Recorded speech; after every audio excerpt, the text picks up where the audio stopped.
A night like this, you think you could leave your phone off. Now we're relying on 3 minute notes.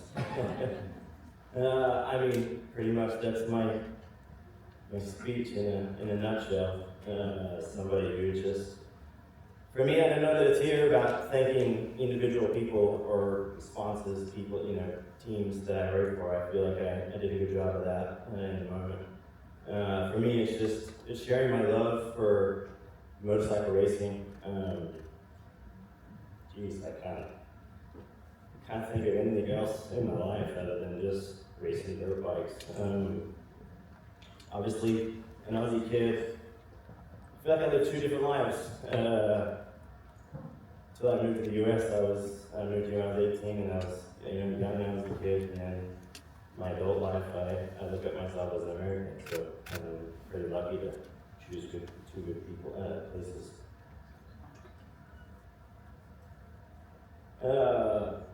Kind of just an update of where my passion come from.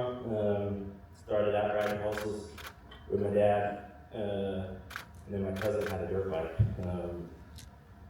For the obvious reasons, I quickly chose to sell the horse, and motorcycles have been a part of my life. It's interesting listening to other people's speeches. Some just passionate dirt bike riders, motorcycle riders, enthusiasts, and then one thing led to another. It's my belief that athletes are born, not raised, not taught. I was born to do this. I don't know. I don't know anything else. I got to live a great era, growing up in Australia. My dad and my mom, we were always going to be the ones that were going to be tough to talk about tonight. Come on. I don't have a lovely story like most people do. As a child, it was me and my dad just traveling the country like everybody. And man, you just wish that those are the memories I have of him. They were a lot of fun. I just remember I had a couple of goals in life. One was I never wanted to have a job or work in my life. I'm 43 years old and I'm going strong. I don't consider racing a job. It was everything but. He would come home with nasty old hands as a concreter, and I just remember as a young kid just thinking, man, I do not want to do that.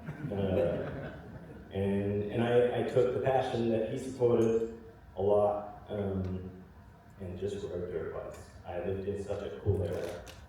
I think of my kid and as my chance as a dad today, and driving around the country, and it's all well and good and it's fun and it's what you got to do. But my childhood was, my youngest pace is 11 years old, and I was 11 years old jumping on planes to Indonesia, New Zealand. When you lived in Australia, you were a very large country, but that was all you had. Everything else, you had to get a passport and rock on and jump on a long plane flight. I was really lucky with my cousin growing up. He was 5 years older than me, and he was paving the way. I kind of tried to follow in his footsteps along the way, and with that, I got to experience everything that, when I think of my career, you don't think about it at the time, but at 43 years old, the things I was exposed to and the things I got to see at a young age grew me every step of the way. Going to Indonesia, again, I really, not that Ellie would let it happen, but I kind of imagine letting my 11-year-old, giving him a passport and putting him on a plane to Indonesia by himself. It was just a lot of fun doing that, and then just about that age, was when VCRs started making their way to Australia, the magazines, and I fell in love with Jeremy McGrath. He was my idol growing up, and it's funny because the world, I think, was a bigger place back then it is today. I think our phones, everything you see, it seems like it's a much smaller place, but back then it was literally, watching VCR videos of how somebody else in another country got to do it, and for me, my goal from about 11 to 12 years old was to come to America. And as crazy as it seems, I never seen life happening any other way. Of course, there was bumps along the way. It wasn't as straight and easy as it could have been, but I just always wanted to come to America and race, and I got to come and do it in 2000 and what was it? Not 2000. We're going way too far. It's too early. 1998. Actually 99. I was 16 years old, and I will never forget it. I was at San Diego. Ended up being not a bad stadium for me. But I remember being on the start line at Qualcomm with a big old TV at the end of the start straightaway, and as they pan through the riders, I saw myself on the TV, and I was like, that's what I want to do. I want to be the guy that wins these races like Jeremy McGrath did. Long story short, I went home, I went to work, I raced the big bikes, and I just chased the dream. Tried everything I possibly could to, get a hold of people here in America, and nobody was taking the phone calls. We were really lucky in 2000. We had an Australian Grand Prix, and I raced the 500 Grand Prix. I was about a week before my 18th birthday, which allowed me to race the event as a 19-year-old. I don't even remember. I was somewhere around like 8 to 11. Two other Australians at the time did well. Their phones were ringing my morning. So I kind of feel like I was missing out on the opportunity again to make the trek overseas. It's funny seeing Colin go before me. I was the biggest road racing fan growing up, still am today. My wife hates it. I would watch Mark Marquez race and do practice on Fridays more than sit at breakfast and enjoy. But just racing is life, and I thought that motocross was not my ticket out of Australia to go and race motorcycles and be a world champion. At the time, Mick Doohan was dominating the road race scene, and I thought that maybe my ticket out of the country was to be, I want to say a go-bird, but I never want to be like a go-bird. But let's just, Mick is my idol as well, so we'll keep it with Mick, but just wanted to get out of the country and take on the world. I never saw Australia, I never saw my home, my friends, my cousins, listening to all the things that, I just always felt that they were always going to be there. My best friends in high school are still drinking at the same pub that I saw them at last year. I know where they're at. I just wanted more. Anyway, I went to Europe, was able to, succeed and get on the podium a ton. And finally, a guy called Bob Moore come and asked me if I would race America. I said yes. And he's, hey, do you have to ride a 125? I don't want to ride a 125. But I'll come anyway. And it happened to be, I was riding the 250F for Yamaha Troy. I just remember coming and getting to go and do childhood dreams, riding the Yamaha track with Jeremy McGrath. And that year went well. I won 6 of 7 races. And then I got to really live my dream, and I got to sign my big bike contract. From that point, I just worked hard. I really feel blessed. I think that you get asked a lot recently, like, what does the Hall of Fame mean to you? Truthfully, I didn't know what the Hall of Fame was as a child. To ask who Jeremy McGrath was and which race he crashed, or how many seconds he won by, and I could tell you every one of them, but I never had aspirations or desire or even knew what the Hall of Fame was in any sport. I just knew bikes. My competitors are really what make my 43-year-old self proud. I think the wins, the championships could always be more, but when you race the greatest of all time and the fastest man on the planet, kicked me as hard.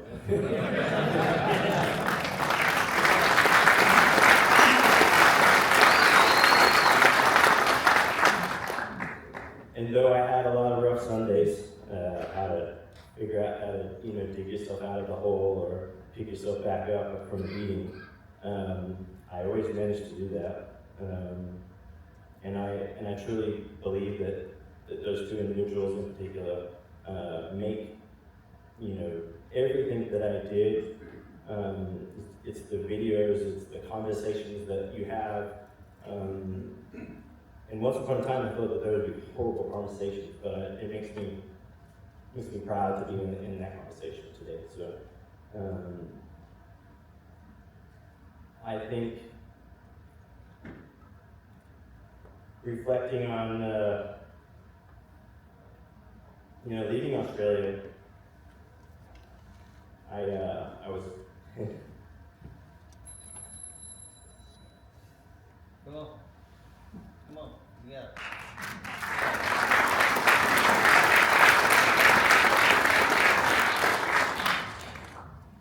I was always questioned. It's funny you talk about the accent. Now everyone gives me shit, says my accent's not even Aussie anymore. But in some ways, it's true. I embraced America with everything I had. And along the way, you just, for me, it's the life that I always wanted to live. And everybody embraced it. The industry. Hey, we all love you. Everybody here loves you.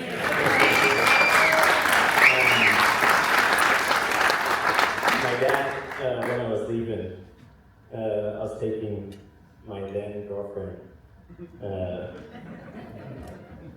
now wife, and he did not agree. He told me that if I took her, he would wipe his hands on me. He passed a couple of years, and in some ways I'm at peace with that. God, he was an asshole.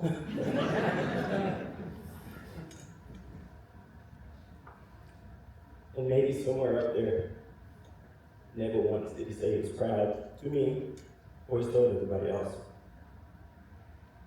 But man, did I try hard to earn his respect. And he's blessing. I don't know why I tried so hard, but I did. As an Aussie kid leaving, I recently texted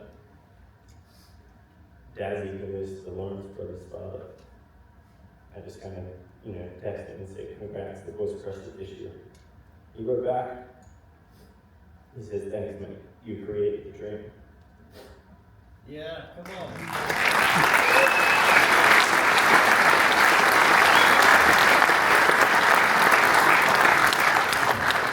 For me, it's a proud moment because never in my growing up would I have thought Nazi was going to dominate, let alone two of them. So it's pretty cool. One big step in my life was Tutu Motorsports. I raced for a lot of great teams. I had a lot of great people in my corner throughout all those times. But Tutu was such a special moment for so many different reasons. I was at a point in life where, Ricky had retired, and I was struggling for motivation to keep going on. Not motivation for racing. It was more just, something that drove you, day in and day out, and there was a lot of things missing. I was at a point where I needed more. I needed challenging. We started Tutu Motorsports. I remember Steve asked me to today, and I remember him telling me it was the craziest thing I've ever thought of. But in truth, it was the greatest thing ever. Davo was our first hire, and he went to work. I believe I was in Australia at the time on vacation.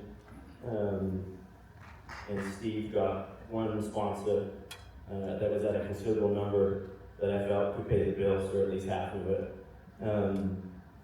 And after that, I just said, let's do it, let's go racing. I was able to not only, contend for race wins again and be on the podium, but for me, that was my life where I look back and, I raced races, I grew a family of 3. My wife and I, we ran every part of the team, and you didn't have a boss or anybody that could tell you to get the kids out. I didn't have to feel bad about having the kids under my truck. It was just a part of my life that was really fun. And everybody at Tutu, I'm so blessed to have those people in my life still today. A couple of individuals in the sport that are not here tonight. One, Jeff Fox. There's not many people that I can genuinely say that are just good humans, full-heartedly. Everybody has something, good or bad. Jeff was just amazing. He was one of the guys I'll never forget. You could have a conversation with him, and it didn't matter what that conversation was, you knew it was going to get done. I didn't have to care about a contract. I didn't have to care about, calling Steve and saying, hey Steve, Jeff said this, can you follow up? I knew it was going to be done. Gabrielle from Alpine Star, my first ever sponsor at 9 years old, was Alpine Star. Still today, my kids and I are proud Alpine Star wearers and an individual that's so close to me. Steve Aston, man, were we close. We're at times brothers. And we fight like brothers sometimes. You always need somebody that you can trust and somebody that you can, have in your corner. It's kind of like just, I can't think of enough. We learned a lot, and I'm proud that you came tonight. Thank you. Just everybody that's here. I don't know. I hate leaving people out, but everyone. Katie, my first employee, still doing our stuff, working with us. She's been working with us since 2003.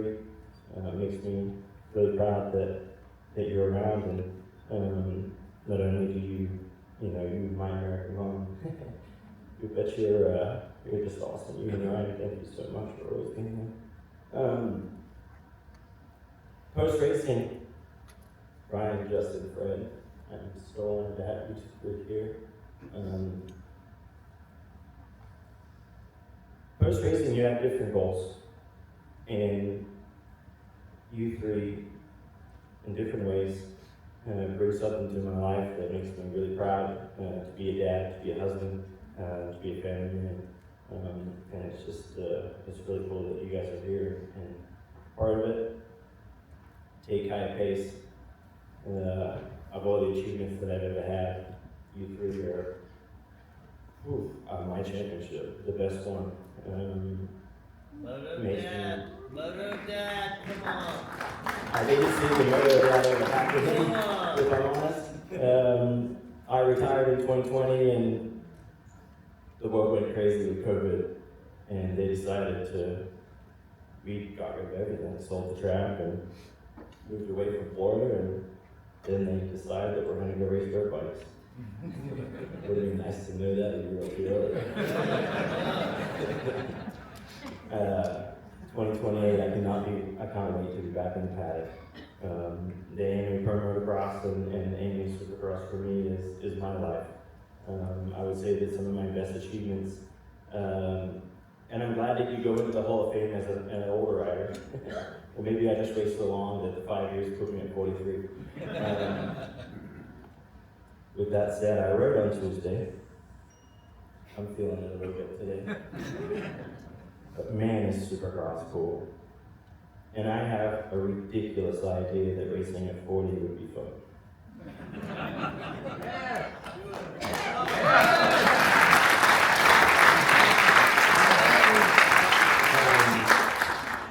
We're ready. Ready? We're ready, man. Be good for your wife. I need to make the main event. Mike, we're going to put him on the spot and we'll go record. He did say I could use 22 if I come back.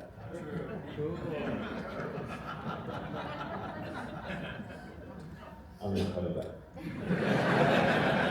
but I might. Hey, my wife thinks you're winning every race, so it's fine. Mine too. Ellie Joe. You know, I think everybody has seen Ellie in the pits, and she's always been a big part of my racing. A backstory: we went to high school together. We grew up in the same neighborhood. Not really, but kind of. First time I ever seen her, I was 13 years old in the 7th grade, sitting in the library. We were not high school sweethearts. I did not, and I was not good enough at that point. But when I was 16 years old, I broke my leg. Went to a mutual friend's birthday, and the rest is history. My life with her has been the best. Yes, come on. Yes.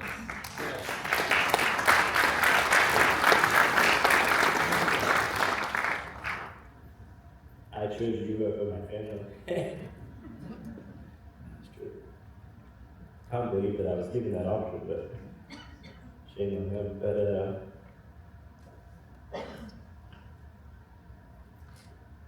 your dad asked me. He was a footballer. He knew nothing about motocross or dirt bikes or anything in general. He said, "Who's going to take care of her?" I said, "I got it." I left Australia on a GP contract of $80,000. And at that point in my life, that was a huge contract. We went to Europe. Didn't want to go to Europe, but man, it was the funnest time of our lives. I remember sitting in our driveway in Belgium. Back then there wasn't phones and maps and all those things. And we're like, which way do we go to the races? Didn't even know which way to go to the first GP to, now we have 3 children. And if I told her tomorrow that I was going to race Anaheim, she'd say, you still better start training. She would put me all in. It wouldn't matter. She wouldn't ask what it would cost, what it would do. She'd just be all in. As a racer, you get to retire, you get to make that decision. She was always mad for it, and she's calming down 5 years later, but she was like, I didn't get to choose if I wanted to retire. It was our lives. Going through the races was life.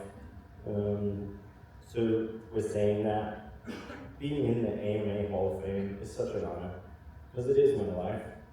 It is everything I do. I go to the combines, the next. Shit, I'd run Supercross if they'd let me. I'd drop the dozer at the races if they'd let me. I just love being around it, I love doing it, and anyway, I appreciate everybody that's played a role along the way, and I'll be around at the races.